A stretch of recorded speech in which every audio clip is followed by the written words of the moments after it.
সাহাবা ইকরাম কেমন করে নামাজ পড়তেন একটু শোনেন। বিশ্ব নবী এক জিহাদ থেকে ফিরেছেন, ঠিক সেই সময় তাবু গেড়েছেন এক জঙ্গলের ভিতরে। এই জঙ্গলের ভিতরে তাবু গড়ার সময় দুইজনকে পাহারার জন্য রাখলো। তুমি 6 ঘন্টা, তুমি 6 ঘন্টা, 12 ঘন্টা।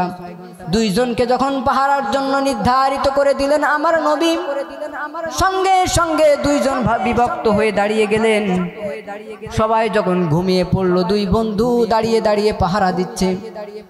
আমার নবী যখনই বলল তোমরা পাহারা দাও, তারা যখন পাহারা দিতে লাগলেন, ডিউটি দিতে লাগলেন, একজন বন্ধু আর একজন বন্ধুকে ডেকে বলছে, ও বন্ধু তুমি কিছুক্ষণ ঘুমাও, আমি কিছুক্ষণ পাহারা দেই, আবার আমি যখন ঘুমাবো তুমি কিছুক্ষণ পাহারা দিও। দুই বন্ধু যখন পাহারা দেওয়ার কাজে নিয়োজিত ছিল, ঠিক সেই সময় এক বন্ধু যখন ঘুমিয়ে গেল, আর এক বন্ধু পাহারা দিচ্ছেন। চিন্তা করলো খামোখা সময়টাকে নষ্ট না করে নামাজে দাঁড়িয়ে যাই। নামাজে যখনই তিনি দাঁড়িয়ে গেলেন, নামাজটা শুরু করেছেন, তখনই দূর থেকে দুশমন তাকিয়ে দেখলো গাছ না মানুষ, এটা দেখার জন্য তীর নিক্ষেপ করেছে। জোরে বলুন কি? তীর নিক্ষেপ করার সঙ্গে সঙ্গে বাম বাহুতে সর্বপ্রথম তীরটা বিঁধে গেছে, নামাজ কিন্তু ছাড়ে নাই। দ্বিতীয়বার দুশমন বুঝতে পারলো না যে মানুষ কি গাছ, আবার আর একটা তীর নিক্ষেপ করেছে। দ্বিতীয় তীরটা যখন ডান বাহুতে সে গেঁথে গেছে, তখনও নামাজ ছাড়ে নাই। তারপরও চিন্তা করলো এই অবস্থায় যদি আমার মৃত্যুবরণ হয়ে যায়, মহান রবের দরবারে আমি কেমন করে জবাব দেব।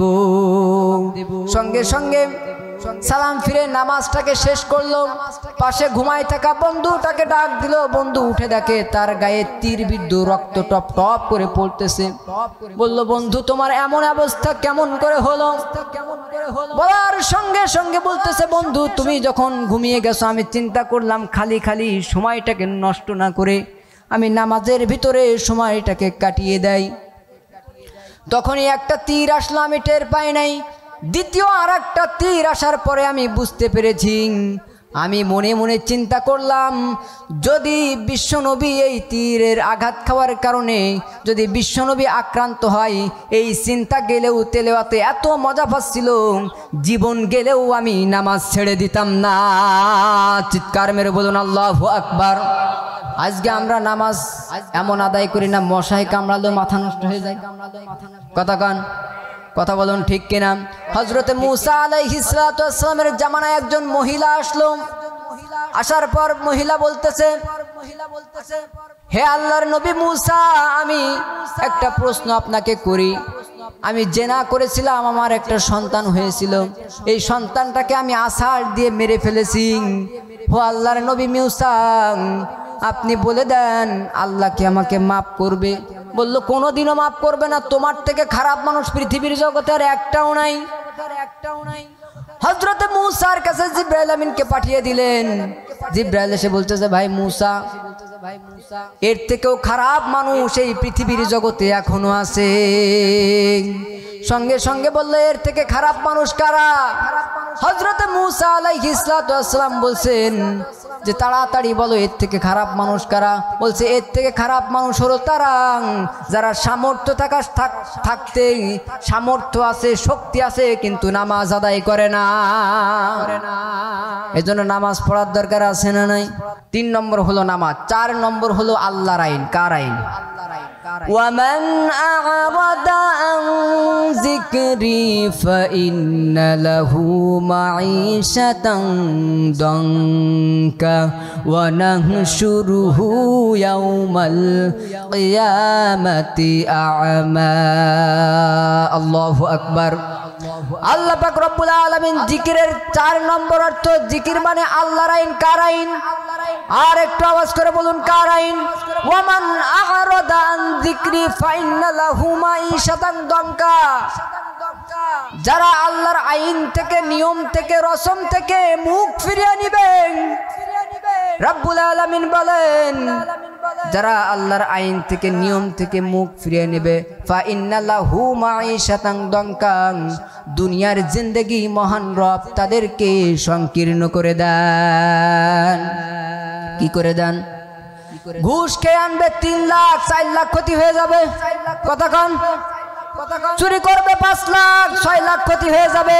দঙ্কা আল্লাহ সংকীর্ণতা দান করে দেন।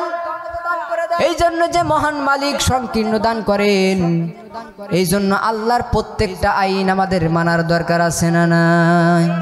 খালি কি পুরুষের জন্য না, মহিলাদের জন্য আছে? কথা কয় না? وقرنا في بيوتكن ولا تبرجن تبرج الجاهلية الأولى।